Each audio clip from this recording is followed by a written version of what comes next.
Alright, so the squirrel's sitting there eating.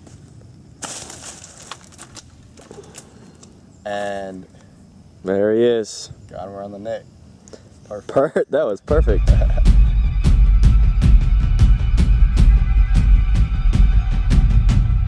There. What's up, guys? Another day with lamb. We're stringing up the compound, and we got a couple little squirrelies in sight. Alright.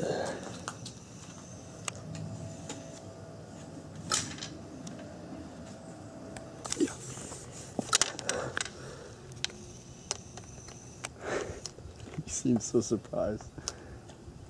I'm gonna try.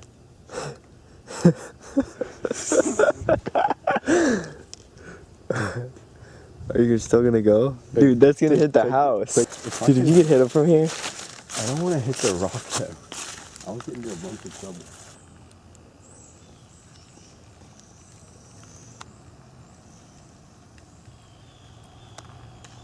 Nom nom nom nom nom nom nom.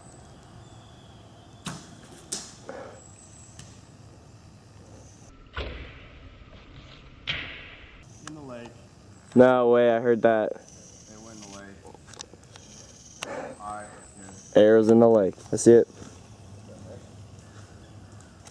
We found the arrow. Lamb insists to go get it right now before he shows you guys how to make a primitive trap. Alright, no luck. Squirrel hunting now. We're gonna have to move on to a different technique of capturing wild game. Yeah. Y'all want to trap some animals such as squirrels, most likely squirrels, and you don't want to go buy one like Daniel's traps. What are those, conibears? Who's Daniel? Casanova. Yeah, like a Duke. Yeah, Duke. whatever Coil spring has. Then you could just make a noose trap, and I'll show you how to make one of those. They're really easy. These also take the place of conibears. Alright guys, when setting up your trap, you want to set up in the right location first. What you want to do is see over here. You don't want something so thick, a branch that's so thick that your little trigger points in the ground aren't going to hold it. You want something relatively bendy, but you don't want something too small, such as this guy over here, that wouldn't do anything. Alright guys, this is a good stick right here, because when you pull it down, there's not much, there's a good bit of tension, and when you let go, it'll fling it up in the air, and there's a good bit of suspension right here. So basically, how this trap is going to work, you're going to have a couple of sticks in the ground. I'll show you how that's done in a second. And there's going to be a rope here pulling this branch down, and the branch is going to be tied down to one of these sticks in the ground, which is then tied to like a little trigger pin, and when the squirrel touches it, it sets the rope off, flings the branch in the air, tightens the loop around whatever part of body of the squirrel that's inside the noose, and it's snagged, suspending in the air. First things first, you're going to want to clear out your area that you're working with. You're going to line up where the string is going to come down. I have a rope right here.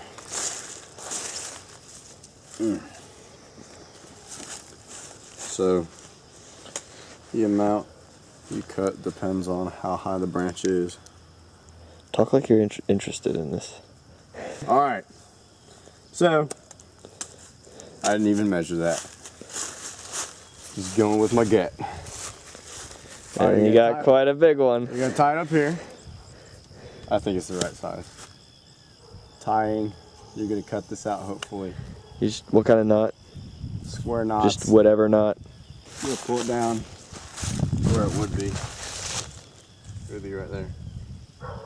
In this area. So, what you're going to want to do, I'll show you the sticks we cut. Come here, Danny Casanova. So, you want 2 sticks like this. They're going to be like this on this stick when they're in the ground. And you'll see that in a second.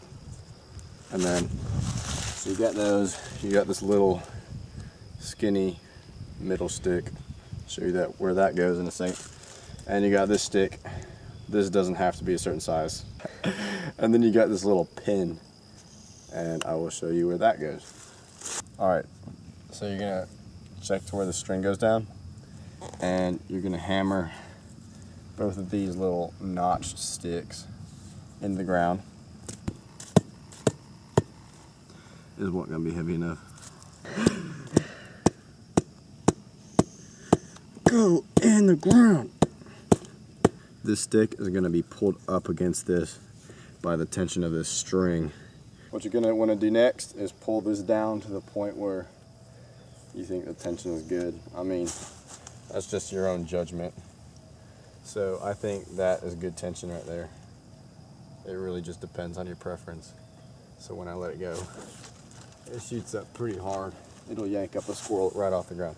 So what you're gonna wanna do is measure with this thing pulled down the length it is to this little stick. And you're gonna wanna tie this little pin right where you had measured. And it doesn't have to be a fancy knot, be a little square knot. I never went through Boy Scouts like Casanova. I don't know knots. All right, this pin is gonna be right here. All right, what I'm gonna do is for this little middle stick, it's kind of the trigger stick, I'm gonna shave off a little bit of the surface area so that it makes the trap more sensitive. So if the squirrel just barely touches it, hopefully it'll go off, rather than the squirrel just tromping over it and it not doing anything. Just take this stick and measure it from this pin, and that would be about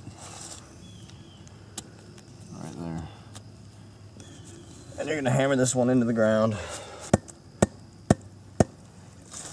The trap is basically done. You just need to attach the noose to it. I prefer wire, like I was saying earlier, because wire, it's just smooth.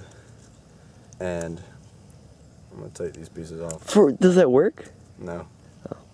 So he takes his mom's expensive aux cord from her car. Take a crappy wire that doesn't work. Technology dies all the time. And you're gonna wanna make a little bitty loop over here at this end, like so. Just another square knot. Good. So that little hole right there. And you're gonna put this end through that hole and make the noose. Attach this end to this trigger pin. Alright, it's on there.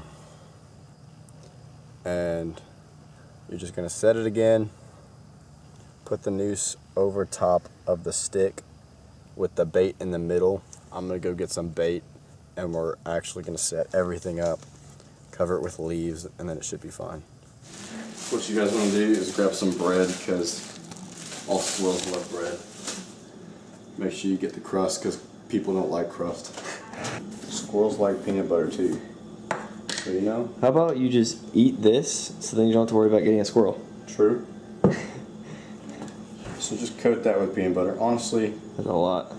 the smell is really strong with the peanut butter, so it should bring them near. Dab some almond extract on there. Let it soak in. Oh, that was a lot. Alright. Casanova said break it into 2 chunks.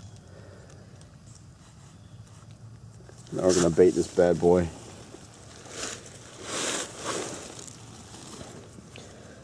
It's kind of difficult to do this with one man, so if you have another partner, it's a lot easier.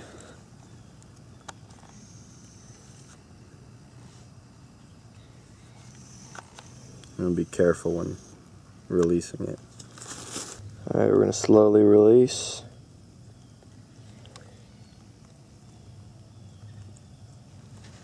There we go. Don't be surprised if there's a little bit of bending. So what you're gonna do is you're gonna carefully, Oi. did you see that? Lay the noose over top of this. Alright, so you want the noose big enough so that when the animal walks up, it could step its foot here and then start eating so that it'll whip and catch its foot. You don't just want it to be chewing here and this to whip in front of its face. Didn't say that very good. Now camo time. More the better. More the merrier. So the tree's pretty bendy. Going down. Knock. Hey, who knows? Maybe tonight you could even get a possum or a raccoon. I got an alligator. The alligator is going to be the squirrel for today. And this is how the trap works. Squirrel's going to be walking along. The squirrel's sitting there eating. And There he is. got him around the neck. Perfect. That was perfect. That was only one try too. Let's see this work for the real squirrel now. Dead squirrel. Sorry, buddy.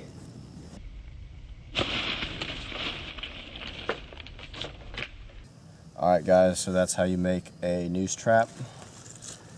And obviously it's a cheap way to trap some animals, get some food in the freezer, and it's also a lot of fun. I enjoy doing this stuff. So hope you guys had fun doing it. I had fun making it. See you guys later. Make some Blowgun Hunting episode 8.